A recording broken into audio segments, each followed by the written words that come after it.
Oh my God! Diggy Simmons has just dropped the mother of all lawsuits against Diddy, and when I tell you the allegations are shocking, I mean shocking. Remember when Diggy was absolutely everywhere, running the industry like it was his personal playground? Then suddenly, poof, vanished into thin air? Well, grab your emotional support drinks because we're finally getting the real tea on what went down. You know how sometimes the truth is messier than my closet after a shopping spree? This is one of those times. Diggy wasn't just any artist, honey. This boy had the industry wrapped around his finger tighter than my last pair of skinny jeans. Every single thing he touched turned to pure gold, and then he just walked away? At his peak, something wasn't adding up, and now we're finding out why. Let me set the scene for those who need a refresher, and trust me, you'll want to remember every detail of this. Diggy is basically hip-hop royalty, darling. His daddy is Rev Run from Run DMC. Yes, that, Rev Run. And his uncle? Just casual Russell Simmons, the founder of Def Jam Records. Talk about being born with a platinum spoon in your mouth. When this baby-faced genius first hit the scene, he joined the All-City Chess Club. We're talking Pharrell Williams, J. Cole, and other heavy hitters who could make hits in their sleep. And get this, our boy was just 15. But faster than my last relationship, that group was over after one song. But did that stop Diggy? Child, please. In 2009, this prodigy dropped his first mixtape, The First Flight, when he was barely old enough to drive. And let me tell you something, it wasn't just good, it was fire.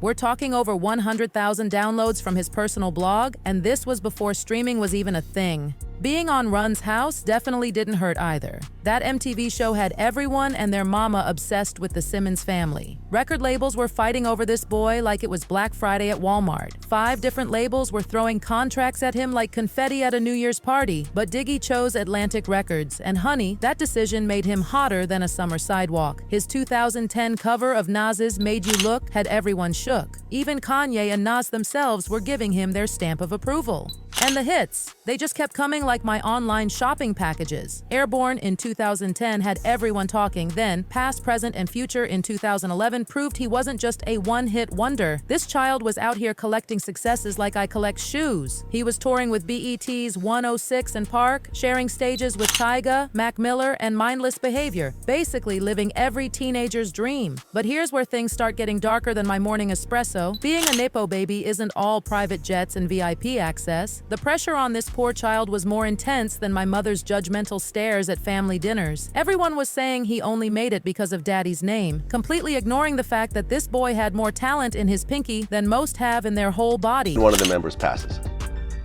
No, not right after, but years later. Yeah, years later. He passes at a relatively young age. Was it 30-something? Yeah, I think so.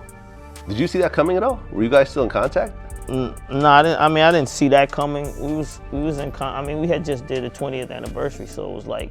Now, what's coming to light is more heartbreaking than my favorite character's death in Game of Thrones. The real reason Diggy stepped away wasn't just about being called a Nepo baby. It goes deeper and darker than my ex's soul. According to insiders, and trust me, these sources are more reliable than my workout schedule, there were alleged inappropriate situations that would make your skin crawl. And let me tell you something about Rev Run. That man protects his family like I protect my last piece of chocolate. If he had known what was allegedly going on behind those studio doors, Chile, it would have been World War III. But sometimes victims stay quiet, especially when dealing with powerful industry figures who can make or break careers faster than I break my diet resolutions. And I'm giving you this, Aubrey.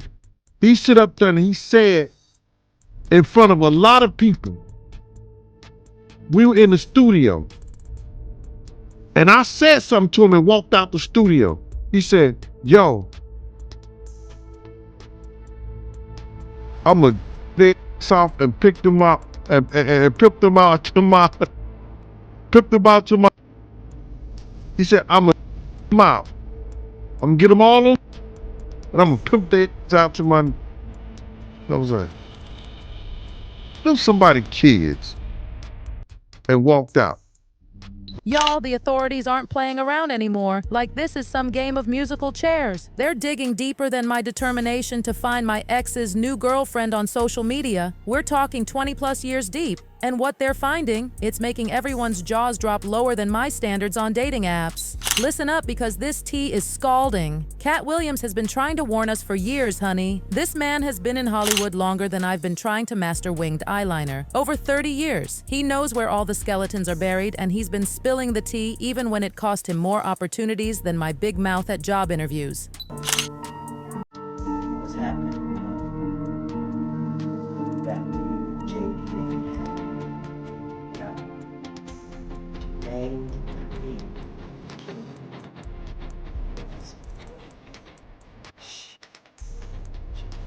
Smallest child. But wait, it gets worse. The allegations keep piling up like my laundry on a busy week. According to sources who are more reliable than my ex's promises, there's been a pattern of concerning behavior involving young artists in the industry. People are coming forward with stories that are darker than my coffee order. Entangling. She was entangling with Chris Kelly from motherfucking Crisscross, because Crisscross was in the room and he was like, Jada Pinkett is at the door, but don't leave. Take this weed.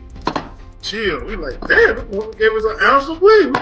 We're gonna kick it right here. And he came back in, he said, get out with Jada Pinkett.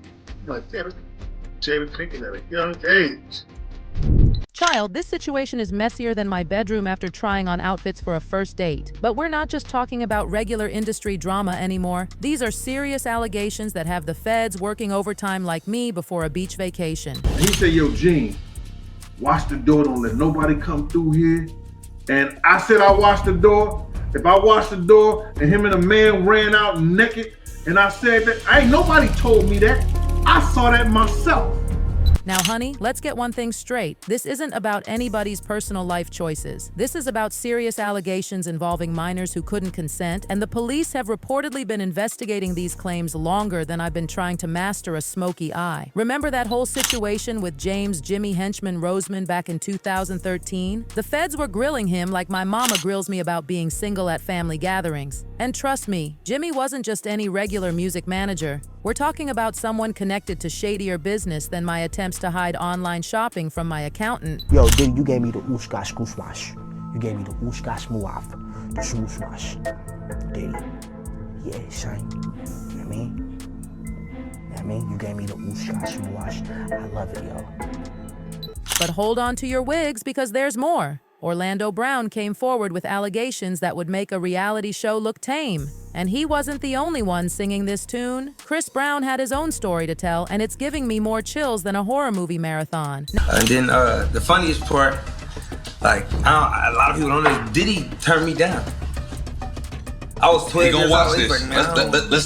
Let's talk about him right now. But it's love now. This is like my family, my brother now. But let's get to the point. But it was a blessing. You went to see him. Yeah. Was you dancing? So basically, it came as a package deal. Because if you danced, he definitely would have signed you. Nah, I'm gonna keep it 100. So I was like 12 at this time. This was before I didn't. Now let's spill the real tea about Chris Brown's situation. That boy had more talent than I have excuses for skipping the gym. LA, Reid, and Def Jam were throwing contracts at him like I throw shade at my ex. But Chris, bless his heart, wanted to explore his options like I explored the dessert menu, thoroughly. Looking back now, divine intervention was working overtime to keep him away from certain situations. But child, the Usher story, grab your emotional support blanket because this tea is about to burn. When Usher hit puberty at 13, LA Reid sent him to what they called puffy-flavored camp. And that name alone is giving me more red flags than all my failed relationships combined. What allegedly went down there? Well, it's been 25 years and Usher still can't talk about it fully. That's more telling than my face when I say I'm fine. This was like just filled with chicks and orgying like nonstop, right? No, not really. I mean, but hey, it was curious. I got a chance to see some things. Yeah, but you were 13. What were you seeing? I went there to see the lifestyle. Right. And I saw it. And it was but I don't know if I could indulge and understand what I was even looking at. It was pretty wild. So nobody tried to, some woman didn't come along. I didn't say that. Okay. I didn't say that. What I did say is that there were very curious things taking place. And I didn't necessarily understand. He didn't claim that Diddy was forcing him to hide what he was going through from his parents. And your parents were Mary okay? J. Blige, they didn't know nothing about this. Oh. I was having a good time, you know what I mean? When someone like Usher says he wouldn't let his own kids anywhere near that situation, that's all the confirmation I need. It's like when your best friend tells you that restaurant gave them food poisoning. You don't need to experience it yourself to know it's bad news. Right here from day one, we used to wake up and, damn, pause, man, like, check this out. Back in the days when he was like 10 and I was a little bit older, his older brother, we used to fight over the frosted flakes, you know what I'm saying? Or the time he said this. See, this is for you. This ain't for nobody else but you. You take that time, boy. I see you. Fly ass motherfucker in Vegas. You were in the kitchen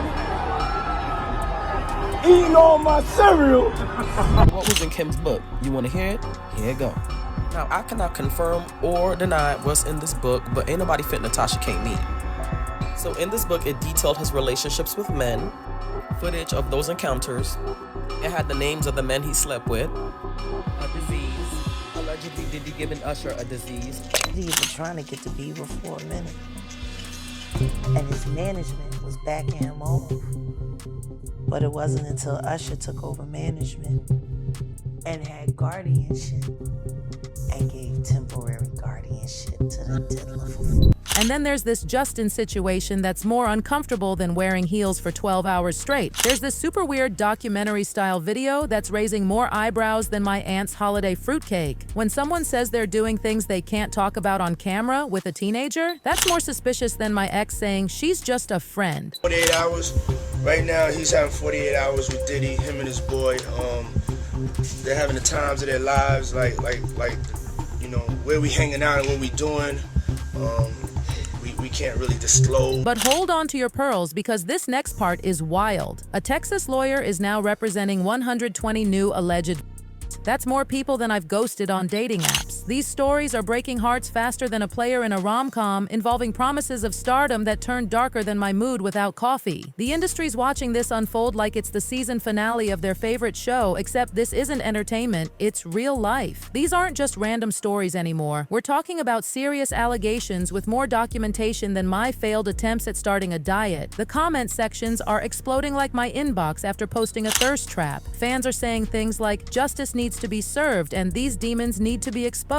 The outrage is spreading faster than gossip at a family reunion. Every single day, more details emerge that make this situation more shocking than finding out your ex upgraded. The entertainment industry's darker side is being exposed like my roots during quarantine. It's not just about the glitz and glamour anymore. It's about accountability, justice, and protecting our young people. Y'all remember how we used to think Hollywood was all about red carpets and designer dresses? Well, turns out there's more drama behind the scenes than in all my relationship history combined. This isn't just regular tea anymore. This is the kind of brew that changes everything.